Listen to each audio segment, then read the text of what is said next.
सद्भावना अपना कर दिल में सबको सुखी बनाना है, सबको सुखी बनाना है। सद्भावना अपना कर दिल में सबको सुखी बनाना है, सबको सुखी बनाना है।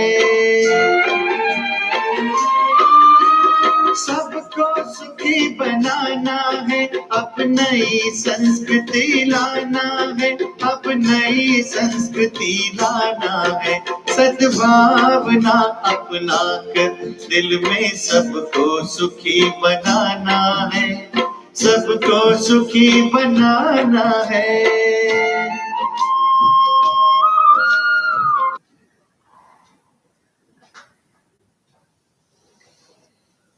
ओम शांति। Good morning. हैप्पी दिवाली।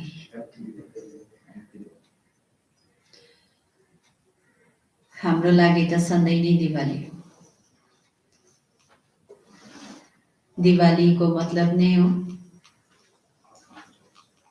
हजुर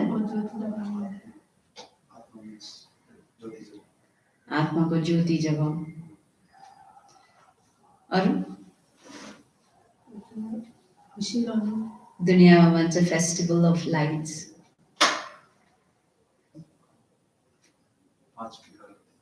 तर वास्तवमा चाहिँ रावण अर्थात् 5 विकार, जसलाई चाहिँ हामी सबै आत्माहरूले शक्ति भरेर बाबाको यादमा सब विकारलाई जित्नु। विकारलाई माड्यो भने मात्र चाहिँ हाम्रो साँचो दिवाली हुन्छ, अर्थात् स्वर्गमा हामी जान्छौँ। अनि स्वर्गमा हमेशा नै सुख शान्ति खुसी हुन्छ। आज विशेष बाबाले हामीलाई यही कुरामा अटेन्सन खिचाउँदैछ कि वास्तवमा चाहिँ अहिलेको दुनियाँमा दिवाली पनि आर्टिफिसियल रूपमा मनाउँछ। तर खास दिवाली के हो? कसरी आत्माको ज्योति जगाउनु अनि अरूलाई पनि ज्ञान दिएर अरूको पनि दियो जगाउनु, अर्थात् ज्ञान घृत हालेर आत्माको दियो बाल्नु र यसरी आफ्नो गुणकला शक्तिलाई बाँड्नु नै, दिनु नै उज्यालो ल्याउनु। सो विशेष महालक्ष्मी को हुनुहुन्छ यसको बारेमा पनि आज बाबाले भन्नुभएको छ। ठीक है, तो प्यार से सुनना। 14 नवंबर 2020 की महावाक्य। बाबा कहते, मीठे बच्चे, तुम सच्चे सच्चे राज ऋषि हो। तुम्हारा कर्तव्य है तपस्या करना। तपस्या से ही पूजन लायक बनेंगे। प्रश्न है, कौन सा पुरुषार्थ सदा काल के लिए पूजने लायक बना देता है? उत्तर, आत्मा की ज्योति जगाने व तमो प्रधान आत्मा को सत्व प्रधान बनाने का पुरुषार्थ करो तो सदा काल के लिए पूजन लायक बन जाएंगे। जो अभी गफलत करते हैं वह बहुत रोते हैं। अगर पुरुषार्थ करके पास नहीं हुए, धर्मराज की सजाएं खाई तो सजा खाने वाले पूजे नहीं जाएंगे। सजा खाने वाले का मुंह ऊंचा नहीं हो सकता। ओम शांति। बाबा कहते, रूहानी बच्चों प्रति रूहानी बाप समझा रहे हैं। पहले पहले तो बच्चों को समझाते हैं कि अपने को आत्मा निश्चय करो। पहले आत्मा है, पीछे शरीर है। जहां तहां प्रदर्शनी अथवा म्यूजियम में, क्लास में पहले पहले यह सावधानी देनी है कि अपने को आत्मा समझ बाप को याद करो। बच्चे जब बैठते हैं सब देखी अभिमानी होकर नहीं बैठते हैं। यहाँ बैठते भी कहाँ कहाँ ख्यालात जाते हैं। सत्संग में जब तक कोई साधु आदि आए तब तक क्या बैठ करते हैं, कोई ना कोई ख्यालात में बैठे रहते हैं। फिर साधु आया तो कथा आदि सुनने लगते हैं। बाप ने समझाया है यह सब भक्ति मार्ग में सुनना सुनाना है। बाप समझाते हैं यह सब है आर्टिफिशियल, इनमें है कुछ भी नहीं। दीपमाला भी आर्टिफिशियल बनाते हैं। बाप ने समझाया है ज्ञान का तीसरा नेत्र खुलना चाहिए तो घर घर में सोजरा हो, उजाला आए। अभी तो घर घर में अंधियारा ही है। यह सब बाहर का प्रकाश है, लाइट का प्रकाश, दिए का प्रकाश, ये तो बाहर का प्रकाश हो गया। तो बाबा कहते तुम अपनी ज्योति जगाने बिल्कुल शांत में बैठते हो। बच्चे जानते हैं स्वधर्म में रहने से पाप कट जाते हैं। जन्म जन्मांतर के पाप इस याद की यात्रा से ही कटते हैं। आत्मा की ज्योत बुझ गई है ना, शक्ति का पेट्रोल सारा खत्म हो गया है। शक्ति क्या है आत्मा के लिए? Petrol, petrol. लेकिन अभी वो पेट्रोल नहीं तो फिर शक्ति नहीं है तो क्या हो रहा है? कमजोरी आ गई। वह फिर बढ़ जाएगा क्योंकि आत्मा पवित्र बन जाती है। कितना रात दिन का फर्क है। अब लक्ष्मी की कितनी पूजा होती है। कई बच्चे लिखते हैं लक्ष्मी बड़ी या सरस्वती माँ बड़ी। लक्ष्मी तो एक होती है, श्री नारायण की।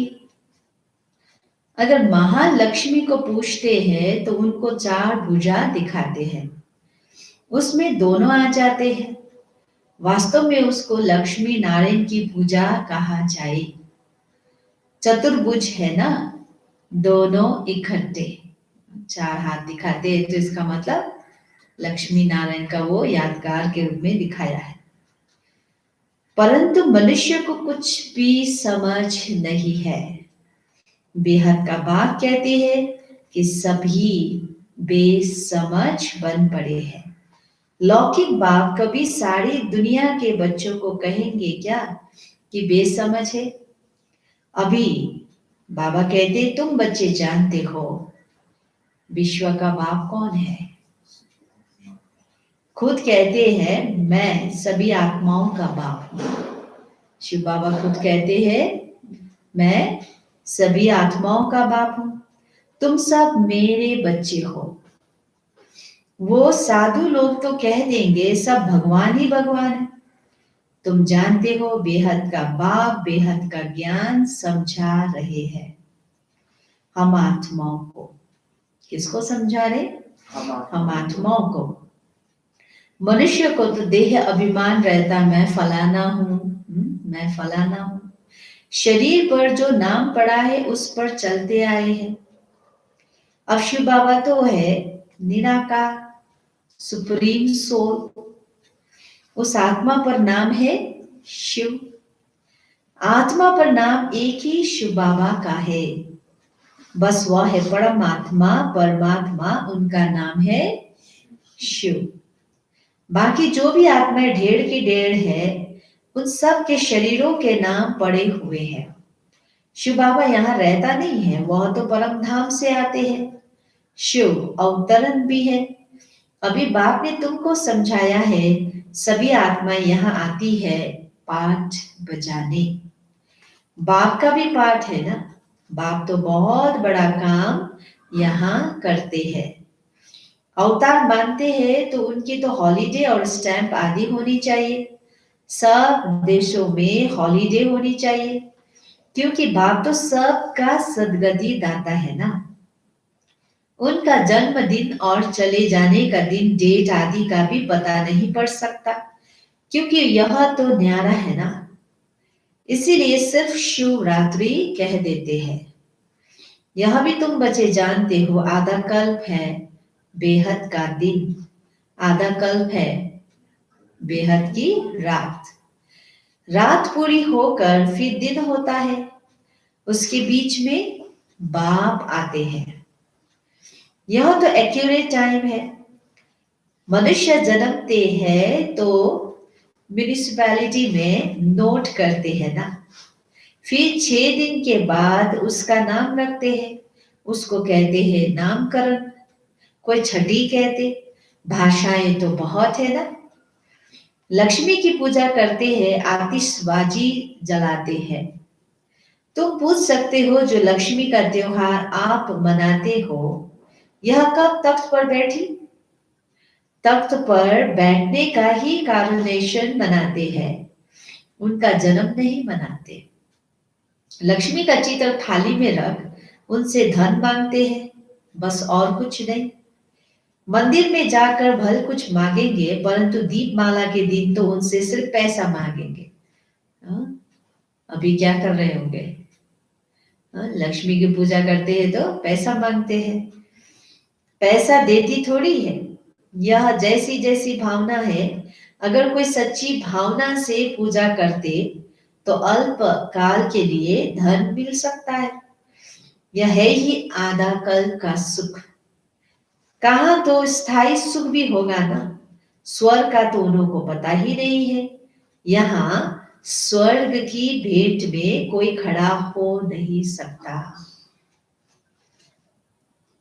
बाबा कहते तुम जानते हो, आधा कल्प है ज्ञान, आधा कल्प है भक्ति, फिर होता है वैराग्य। समझाया जाता है यह पुरानी छीछी दुनिया है, इसीलिए फिर नई दुनिया जरूर चाहिए। नई दुनिया बैकुंठ को कहते हैं, उसको हेवन पैराडाइज कहा जाता है। इस ड्रामा में पाठधारी भी अविनाशी है। तुम बच्चों को मालूम पड़ा है कि हम आत्मा पाठ कैसे बजाती है। बाबा ने समझाया है किसको भी प्रदर्शनी आदि दिखाना है तो पहले पहले यह एम ऑब्जेक्ट समझानी है। सेकंड में जीवन मुक्ति कैसे मिलती है, जन्म मरण में तो जरूर आना ही है। तुम सीढ़ी पर बहुत अच्छी रीति समझा सकते हो। रावण राज्य में ही भक्ति शुरू होती है, सत्युग में भक्ति का नाम निशान नहीं होता। ज्ञान और भक्ति दोनों अलग अलग है ना। अभी तुमको इस पुरानी दुनिया से वैराग्य है। बाबा कहते हैं तुम जानते हो यह पुरानी दुनिया अब खत्म होनी है। बाप सदैव बच्चों के सुखदाई ही होते हैं। बच्चों के लिए ही बाप कितना माथा मारते हैं। बच्चे के लिए ही गुरुओं के पास जाते हैं, साधुओं के पास जाते हैं, कैसे भी करके बच्चा हो, क्योंकि समझते हैं बच्चा होगा तो उनको मिल्कियत देकर जाएंगे, बच्चा हो तो उनको हम वारिस बनाएंगे। तो बाप कभी बच्चों को दुख थोड़े देंगे, इम्पॉसिबल है। तो माता पिता कहकर कितनी रड़ियां मारते रहते हैं। तो बच्चों का रूहानी बाप सबको सुख का ही रास्ता बताते हैं। सुख देने वाला एक ही बाप है, दुख हरता सुख करता एक ही रूहानी बाप है। यह विनाश भी सुख के लिए ही है, नहीं तो मुक्ति जीवन मुक्ति कैसे पाएंगे। परंतु यह भी कोई समझेंगे थोड़े। यहाँ तो यह है गरीब अबलाएं जो अपने को आत्मा निश्चय कर सकती है।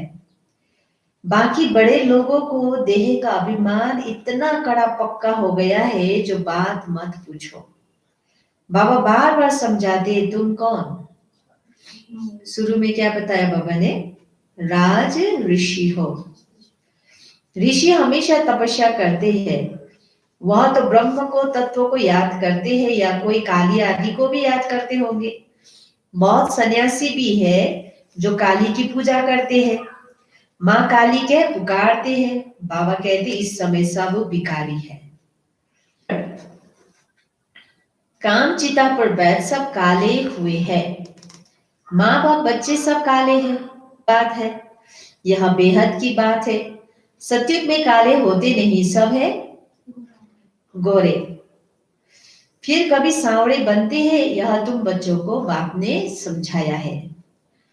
थोड़ा थोड़ा पतित होते होते अंत में बिल्कुल ही काले हो जाते हैं।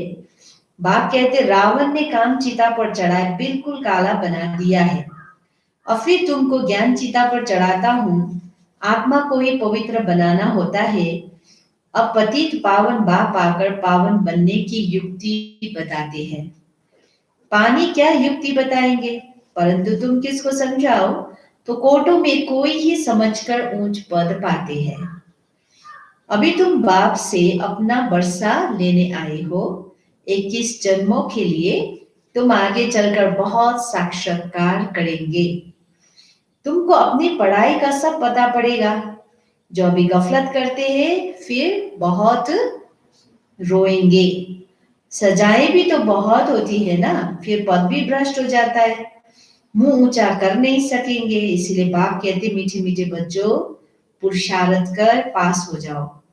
जो कुछ भी सजा नहीं खानी पड़े, तब पूजन लायक भी बनेंगे। सजा खाई तो फिर थोड़ी ही पूजे जाएंगे। सजा खाए तो फिर थोड़ी पूजे जाएंगे। तुम बच्चों को पुरुषार्थ बहुत करना चाहिए, अपनी आत्मा की ज्योति जगानी है। अभी आत्मा तमो प्रधान बनी है, उनको ही सतो प्रधान बनाना है। आत्मा है ही बिंदी, एक सितारा है, उनका और कोई नाम रख नहीं सकते। बच्चों को समझाया है, उनका साक्षात्कार हुआ है। स्वामी विवेकानंद और रामकृष्ण परमहंस का बतलाते हैं। उसने देखा उनसे कुछ लाइट निकली, सो तो आत्मा ही निकलती है। उसने समझा वह मेरे में समा गई। अब आत्मा कोई आकर समा थोड़ी सकती है, वह तो जाकर दूसरा शरीर लेती है। पिछाड़ी में तुम बहुत देखेंगे, नाम और रूप से न्यारी कोई चीज होती नहीं। आकाश पोलार है, उनका भी नाम है। अब यह तो बच्चे समझते कल्प कल्प स्थापना जो होती आई है वह होनी ही है। हम ब्राह्मण नंबरवार पुरुषार्थ करते रहते हैं। जो जो सेकंड गुजरता है उसको ड्रामा ही कहा जाता है। सारी दुनिया का चक्र फिरता रहता है। यह 5000 वर्ष का चक्र जू मिसाल फिरता रहता है, टिक टिक होती रहती है। अभी तुम मीठे मीठे बच्चों को सिर्फ बाप को ही याद करना है। चलते फिरते काम करते बाप को याद करने में ही कल्याण है, कल्याण है। फिर माया चमाट लगा देगी। तुम हो ब्राह्मण ब्राह्मणी, ब्रह्मणी मिसल कीड़े को आप समान ब्राह्मण बनाना है। वह ब्रह्मणी का तो एक दृष्टांत है। तुम हो सच्चे सच्चे ब्राह्मण। ब्राह्मणों को ही फिर देवता बनना है, इसलिए तुम्हारा यह है पुरुषोत्तम बनने के लिए संगम युग। यहाँ तुम आते ही हो पुरुषोत्तम बनने के लिए। पहले ब्राह्मण जरूर बनना पड़े, ब्राह्मणों की चोटी है ना। तुम ब्राह्मणों को समझा सकते हो, बोलो तुम ब्राह्मणों का तो कुल है, ब्राह्मणों की राजधानी नहीं है। तो बाबा कहते तुम्हारा यह कुल किसने स्थापन किया, तुम्हारा बड़ा कौन है। फिर तुम सब समझाएंगे। फिर जब तुम समझाएंगे तो बहुत खुश होंगे। ब्राह्मणों को मान देते हैं क्योंकि वह शास्त्र आदि सुनाते। पहले राखी बांधने के लिए भी ब्राह्मण जाते थे, आजकल तो बच्चियां जाती है। तुमको तो राखी उनको बांधनी है जो पवित्रता की प्रतिज्ञा करे। प्रतिज्ञा जरूर करनी पड़े। भारत को फिर से पावन बनाने लिए हम यह प्रतिज्ञा करते हैं। तुम भी पावन बनो, औरों को भी पावन बनाओ, और किसकी ताकत नहीं जो ऐसे कह सके। तुम जानते हो यह अंतिम जन्म पावन बनने से हम पावन दुनिया के मालिक बनते हैं। तुम्हारा धंधा ही यह है, ऐसे मनुष्य कोई होते ही नहीं। तुमको जाकर यह कसम उठवाना है। बाप कहते हैं बच्चे, काम महाशत्रु है, इस पर विजय पानी है। इस पर जीत पाने से ही तुम जगत जीत बनेंगे। इन लक्ष्मी नारायण ने जरूर आगे जन्म में पुरुषार्थ किया है, तब तो ऐसा बने हैं ना। अभी तुम बता सकते हो किस कर्म से इनको यह पद मिला। इसमें मूंझने की तो कोई बात ही नहीं। तुमको कोई इस दीपमाला आदि की खुशी नहीं है। तुमको तो खुशी है हम बाप के बने हैं, उनसे वर्षा पाते हैं। भक्ति मार्ग में मनुष्य कितना खर्चा करते हैं, कितने नुकसान भी हो जाते हैं, आग लग जाती है, परंतु समझते ही नहीं। तुम जानते हो अभी हम फिर से अपने नए घर जाने वाले हैं। चक्र फिर हूबहू रिपीट होगा ना। यह बेहद की फिल्म है, बेहद का स्लाइड है, बेहद बाप के बने हैं तो कपारी खुशी होनी चाहिए। हम बाप से स्वर का वर्षा जरूर लेंगे। बाप कहते पुरुषार्थ से जो चाहिए सो लो। पुरुषार्थ तुमको जरूर करना है। पुरुषार्थ से तुम ऊंच बन सकते हो। पुरुषार्थ से ही तुम ऊंच बन सकते हो। यह बाबा यानी बूढ़ा इतना ऊंच बन सकते हैं तो तुम क्यों नहीं बन सकते हो? ब्रह्मा बाबा 60 वर्ष के बाद में इतना पुरुषार्थ किया और ऊंच बन गए तो तुम तो यंग हो ना, तो इसलिए बाबा कहते तुम क्यों नहीं बन सकते हो? अच्छा, मीठे मीठे सिकिलदे बच्चों प्रति माता पिता बाप दादा का याद प्यार और कुछ मॉर्निंग। रूहानी बाप की रूहानी बच्चों को नमस्ते। हम रूहानी बच्चों की रूहानी बाप दादा को याद प्यार कुछ मॉर्निंग और नमस्ते नमस्ते नमस्ते। धारणा के लिए मुख्य सार एक है, जैसे बाप सदा बच्चों के प्रति सुखदाई है, ऐसे सुखदाई बनना है। सबको मुक्ति जीवन मुक्ति का रास्ता बताना है। दूसरा, देही अभिमानी बनने की तपस्या करनी है। इस पुरानी छीची दुनिया से बेहद का बैरागी बनना है। बाबा ने कहा वरदान में दिव्य गुणों के आह्वान द्वारा सर्व अवगुणों की आहुति देने वाले संतुष्ट आत्मा भव। जैसे दीपावली पर विशेष सफाई और कमाई का ध्यान रखते हैं, ऐसे आप भी सर्व प्रकार की सफाई और कमाई का लक्ष्य रख संतुष्ट आत्मा बनो। संतुष्टता द्वारा ही सर्व दिव्य गुणों का आह्वान कर सकेंगे, फिर अवगुणों की आहुति स्वतः हो जाएगी। अंदर जो कमजोरियां कमियां निर्बलता कोमलता रही हुई है, उन्हें समाप्त कर अब नया खाता शुरू करो और नए संस्कारों के नए वस्त्र धारण कर सच्ची दीपावली मनाओ। स्लोगन, स्वमान की सीट पर सदा सेट रहना है तो दृढ़ संकल्प की बेल्ट अच्छी तरह से बांध लो। सोमान की सीट पर सदा सेट रहना है तो दृढ़ संकल्प की बेल्ट अच्छी तरह से बांध लो। ठीक है, ओम शांति। बाबा के स्वीट स्वीट बच्चों को हैप्पी चिल्ड्रंस डे। तभी प्यार से हैप्पी दिवाली भी और हैप्पी चिल्ड्रंस डे भी। तो हम प्यार से बाबा को अभी याद करेंगे, बाबा को धन्यवाद देंगे कि बाबा ने हमारी सच्ची सच्ची दिवाली बनाई है और हम बाबा के प्यारे प्यारे बच्चे बने हैं। तो हमारे लिए तो दोनों ही फेस्टिवल के रूप में डेली ही अनुभव करते। संगम युग में जब से हम बाबा के बच्चे बने हैं तब से हम दोनों ही मना रहे हैं, एक दिन के लिए नहीं। ठीक है, तो सभी प्यार से बाबा को याद करें और रावण को अंदर से खत्म करें। और सबसे बड़ी बात है अपनी बुराइयों को नष्ट करना, विकारों के ऊपर जीत प्राप्त करना। यही सच्ची दिवाली है, आत्मा की ज्योति जला के दूसरों को भी राह दिखाना, दूसरों की भी ज्योति को जलाना और फिर बाबा के प्यारे प्यारे मीठे बच्चे बन के सबका कल्याण करना है। ठीक है, अभी प्यार से बाबा को याद करें, साकाश के सारे विश्व को सबका कल्याण हो, सबको बाबा का